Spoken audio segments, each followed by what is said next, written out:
आमच्याकडे देव दिवाळीपासून चंपाषष्ठीपर्यंत खंडोबाचे नवरात्र उपवास केले जातात आणि माझ्या माहेरी खंडोबाचे मोठे मंदिर आहे, त्यामुळे माझे पण उपवास असतात। चंपाषष्ठीच्या दिवशी आमच्याकडे कुळधर्म असतो। यामध्ये आम्ही पूर्णावरणाचा नैवेद्य असतो, वरण भात, मेथीची भाजी, वांग्याचं भरीत भाकरी आणि पूर्णाचे 21 दिवे करतो। आणि माझं लग्न झाल्यापासून मी ही परंपरा सासूबाईंच्या नंतर मी आतापर्यंत पाळत आलेली आहे। तर आज आपण चंपाषष्ठीची पूजा कशी केली जाते व नैवेद्य कसा दाखवला जातो हे तुम्हाला आजच्या ब्लॉग मध्ये आम्ही दाखवणार आहोत। काय करतोय अन्वित तू? हा हा काय मजा मस्ती चालू आहे तुझी? अरे हा तुम्हाला व्हिडिओ केला होता तेव्हा तो पुढा कसा फोडला। काल अन्वित काव्यासोबत खेळत होता आणि त्याला हे बघा डोक्याला लागलंय ते पहा। अन्वित चला बुबू जायचं आपल्याला, बुबू यायचं तुला? बूर जायचं? चला पप्पांसोबत जातो का? आज काव्यानी स्कूल साठी सुट्टी घेतलेली आहे। काव्या स्कूल मध्ये तुला स्केटिंग शिकवणार होते आणि तू सुट्टी घेतली, पण काव्याला आज बरं नाहीये, ताप आलेला होता। काव्या मेहंदी दाखव तुझी। हे पा काव्याने मेहंदी काढली। ए अन्वित, अन्वित काय काय काय होतं ते? इकडे बघ अन्वित। अय पिल्लू, हा तर काहीतरी खायला खायचंच नाही तो। काय पाहिजे? काय काय झालं? काय झालं? तो रडारडी चालली आहे आणि त्याला व्हिडिओ मध्ये। चला तर मग आपण बघूया काय काय बनवलं आहे ते। नैवेद्यासाठी वरण, डाळीचे वरण बनवले आहे, भरीत बनवलेला आहे, भात बनवलेला आहे आणि बाजरीच्या भाकरी बनवलेल्या आहेत आणि असे छोटे नैवेद्य बनवलेले आहे आज बाजरीच्या भाकरीचे।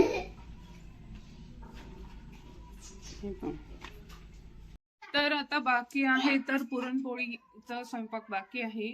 डाळ लावलेली आहे कुकरला, डाळ शिजलेली आहे आणि पीठ मळून ठेवलं आहे। पप्पा चालले तर तो लगेच बाहेर आला। ते काय झालं? कुठे जायचंय तुला? नाही जायचं, नाही जायचं ते पा गाडीवर फिरायला एवढं आवडतं त्याला। ए पडशील। Bye bye bye bye bye bye दद्दू। मम्मीला बाय बाय इकडे इकडे। अय पिल्लू इकडं बाय। मम्मीला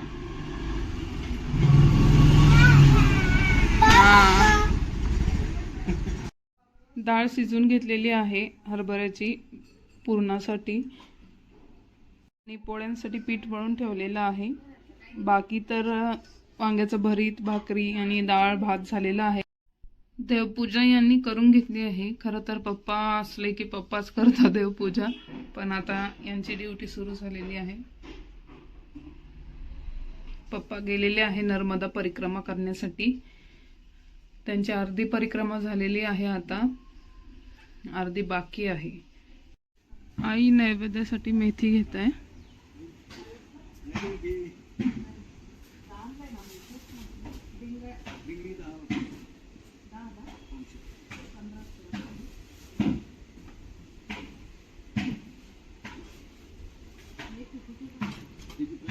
अन्वित आला चक्कर मारून ते पण मम्मा काय काय पाहिजे? पुरण तयार करत आहे। हा पुरणाची डाळ आता साखर घालून पुरण गरम करत आहे। आमच्याकडे गुळाच्या पुरणापेक्षा साखरेचं सवय झालेली आहे, त्यामुळे साखरेचं पुरण असतं। पुरण गरम करून त्यात आता वरतून वेलची, जायफळ, सुंठ पावडर हे घालणार आणि मग याच्या पुरणपोळ्या। आणि हे सारासाठी डाळीचं पाणी आहे. यामध्ये थोडीशी डाळ वाटून टाकली आहे. हा? पुरण तयार झालेलं आहे. आता इकडे कढईमध्ये तेल ठेवलं आहे तापवण्यासाठी आणि यामध्ये आता पापड कुरडई तळून घेणार आहे. हा बघा, याला फोन पाहिजे, आजीच्या मागं लागलाय फोन दे म्हणून. ती काव्या वटाने सोलत आहे. कधीच चाललं मला दाखव मला दाखव. काम बघा, भाजीपाला कसा करून ठेवलाय. कोथिंबीर हे असा आवरतो अन्वित. आणि काव्या दीदी हा. वटाने सोलते.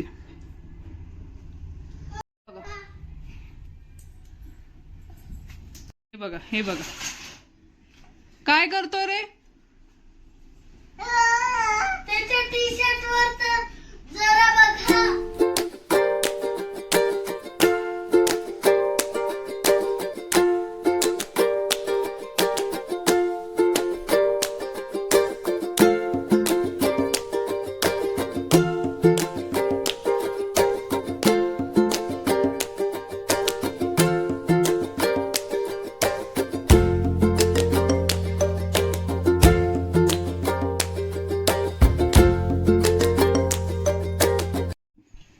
कुरडई पापड तळून झालेला आहे. हा बघा, याची मस्ती बघा किती चालली. दादू काय चालू आहे. हा काय बर ते सगळं बर काय भाजी निवडतोय तो. भाजी निवडायला एवढं पसरून ठेवायचं का? तुझं रे. अन्वित बघा काव्याला कसं मारतोय. अरे दादू नको मारू तिला, आजारी येते. इकडे ये तू, इकडे ये. ते पा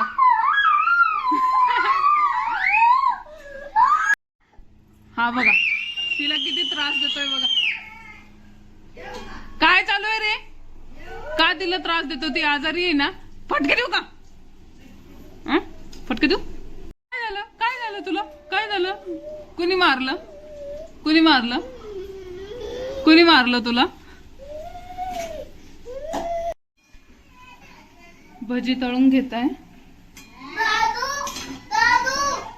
ये कोणी मारलं. पापड ते तळून झालेला आहे. आता फक्त पोळ्या राहिलेल्या आहेत आणि सार. छायाजी खुशीवर बस. बस खुशीवर. काव्या, तू घर आपण बाहेर सोडू. मी भाजी निवडते. खुशीवर बस. बस.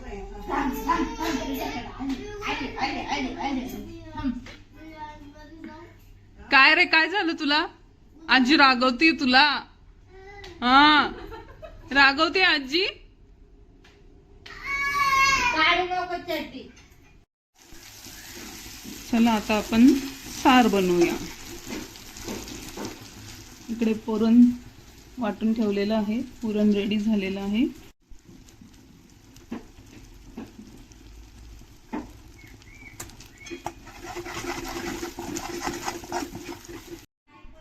सारामध्ये डाळीचं पाणी मी टाकलेलं आहे आता.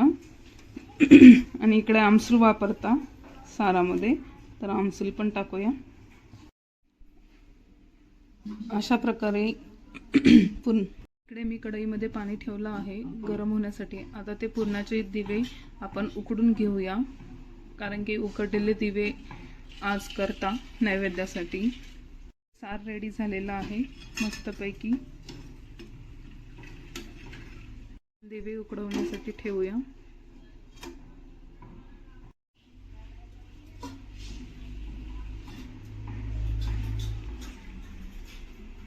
दिवे पण रेडी झालेले आहे आता.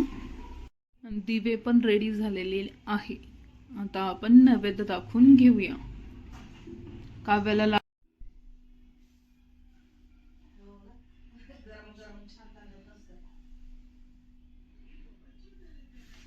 सर्व तयारी झाली आहे. तर आता आम्ही यांची वाट बघतोय. आता तळी भरणार आहे. काव्याला भूक लागली आहे पण नैवेद्य दाखवायचा त्याच्यासाठी, त्यामुळे तिला काय जेवायला दिलं नाही. ती घेतली बटाट्याचा चिवडा. काय झालं? काय झालं पोरी? पप्पा गेले आहेत परिक्रमेसाठी. पप्पांसोबत त्यांचे दरवेळेस जातात ते बाबा आणि त्या बाबांचे मित्र होते सोबत, आणि मध्येच काहीतरी झालं त्याच्यामुळे ते बाबांचे मित्र पुढे गेले आणि आता सध्या पप्पा एकटेच आहे. बाबा पण एकट्यांना सोडून ते परत आले, कारण की तिघं पण खूप आजारी होते. सर्दी, ताप, खोकला झालेला होता त्यांना. पण पप्पा रिटर्न नाही आले. पप्पा पुढे परिक्रमा करताय अजून. त्यांना नर्मदा मैयाची परिक्रमा पहिल्यांदा ते पायी केले आणि नेक्स्ट टाइम गाडीवर गेले. आता पण ते गाडीवरच गेलेले आहे. मोरया भैरोबाचा चांदोबा, अगडबंब नगारा, सोन्याची जेजुरी, मोत्याचा तुरा, निळा घोडा, पायी तोडा, कमर करगोटा, बेंबी हिरा, गळ्यात कंठी, मोहन माळा, डोईवर शेला, अंगावर शाल, सदा हिलाल, जेजुरी जाई, शिकार खेळी, माळसा सुंदरी, आरती करी, देवा ओवाळी.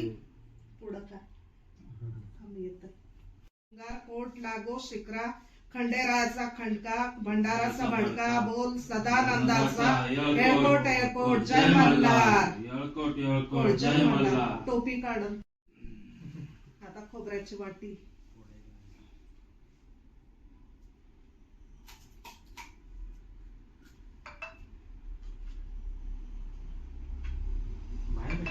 बाहेर ठेवायचं का ग? नाही आधी ते परत म्हणा ना, हेळकोट हेळकोट. हे इथं बाहेर ठेवू का? नाही त्याच्यात हो, त्यातच. हा.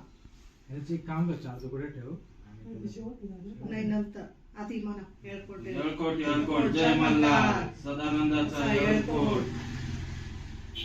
येळकोट येळकोट जय मल्हार, सदानंदाचा येळकोट जय. हा टोपी काढ. बोल खंडेराव महाराज की जय.